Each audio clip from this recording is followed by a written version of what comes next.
fresh, and visionary. Loice is the fashion designer redefining African luxury. As the 2023 afi Fastrack winner and lead designer for afi Privé, she's crafting a future where heritage meets innovation. This is Loice. Hello everybody and welcome to another episode with Threads and Thoughts. Today we're joined by the lovely Loice, the in-house designer for House of Nala Privé by Africa Fashion International. Hello. Hi, how are you? I'm well, thank you. How are you? I'm good. You know, you've been celebrated internationally, being recognized by renowned global artists such as Yinka. And what I want to know is, how do you stay grounded and intentional in your work now that you've had your breakthrough? I think for me, you know, it does have a sense of gratification. You know, obviously when you get recognized, especially by the likes of a legend like Yinka. However, you know, I stay grounded by just remembering why I started in the first place and why I do this in the first place. I love what I do, and I think the work is what satisfies me. It's what keeps me going, you know, and I do believe that I still have a lot to learn. You know, the world of fashion is big. So I do believe that staying grounded is just remembering the reason that I'm here and that I want to learn more than anything. I love that. And you know, your passion for inclusivity is clear, from storytelling to fashion. What does true inclusivity look like to you in the African fashion space, and what are we still getting wrong? I think I wouldn't say what are we still getting wrong. I think Africans are doing a lot of things right. You know, we are taking our space, you know, we're making a name for ourselves in the world.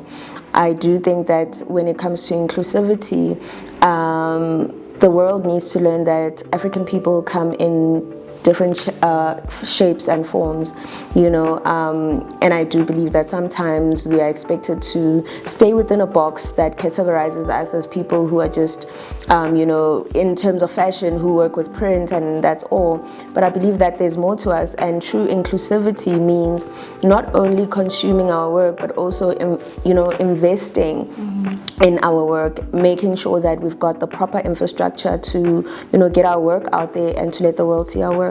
I love that. You've traveled across Africa capturing Black elegance and cultural richness.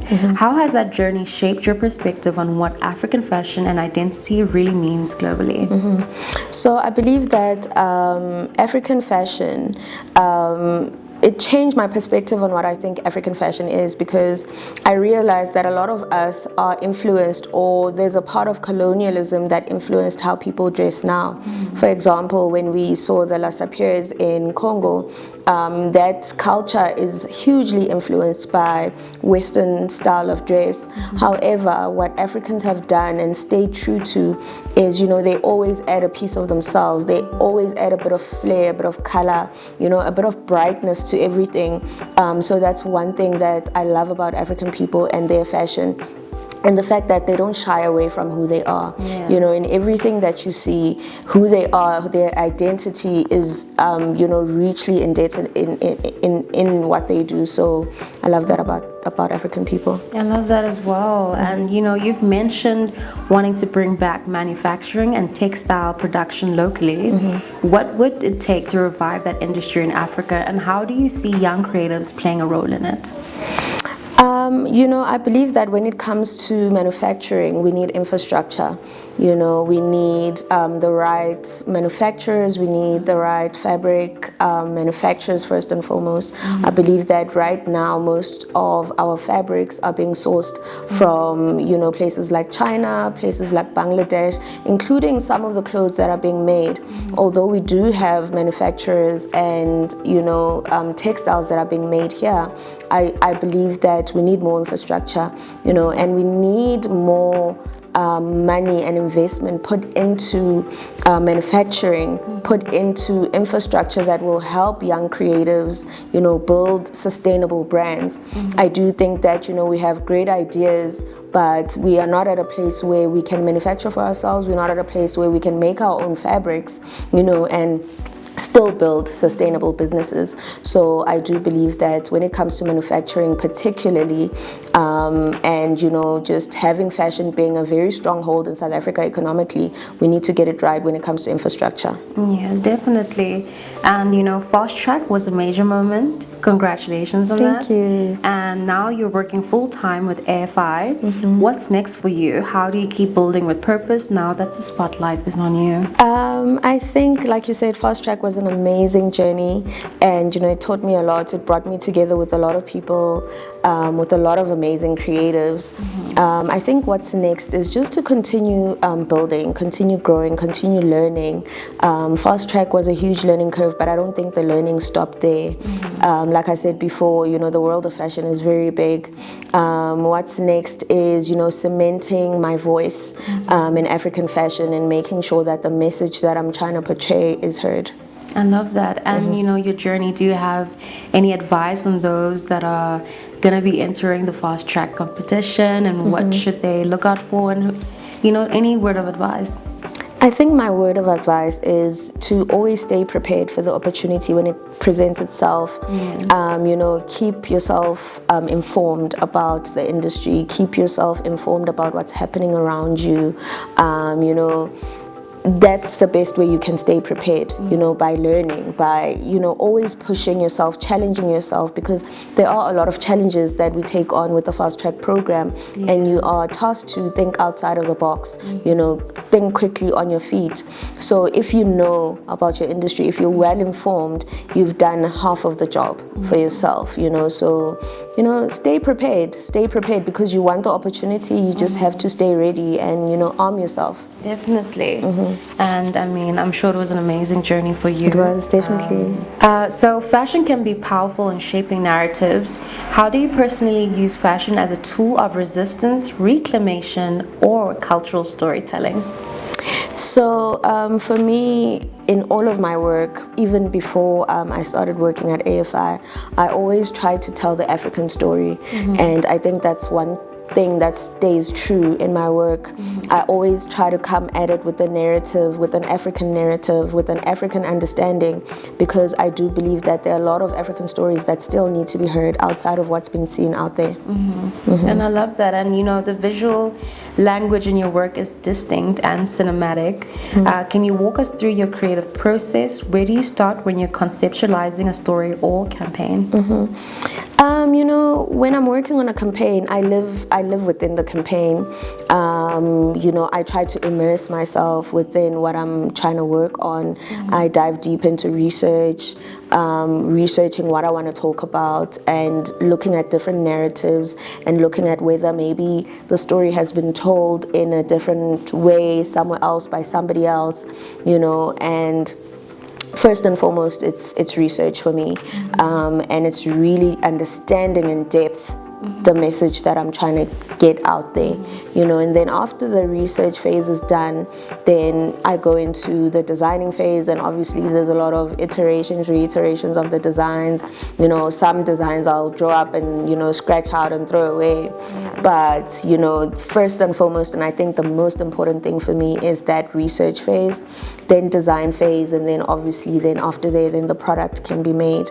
However, I do think that one thing that is important for me is to make sure that the story stays within the product throughout, and there are little pieces of that story or little pieces of that story in that garment that the customer can feel or resonate with when they wear the product. Oh, I like that. And now that you spoke about the customer aspect, do you believe your mood plays a role in whatever you want to wear? Of course, I believe that it plays a role. Sometimes I wake up on a weekday and I feel like, I just want to put on some joggers, a tracksuit and a hoodie. I want to be comfortable, and sometimes I'll put that on, and sometimes I'll wake up and think, today I want to look professional. I really want to be on my boss babe mood today, so I'll put on a blazer, make sure that I'm done up all good from head to toe. So your mood does play a role, and your personality as well. Some people love to be bright and shiny, and it will reflect sometimes in their personalities. And some people don't like to be seen so much, so they'll wear less color. They'll wear colors that don't, or silhouettes that don't scream too much. So I do think that those things play a very important role in how you dress, and not that there's one that's right or wrong. I think that everybody needs to feel comfortable in what they wear. Definitely. So what inspired your look for today? I love this.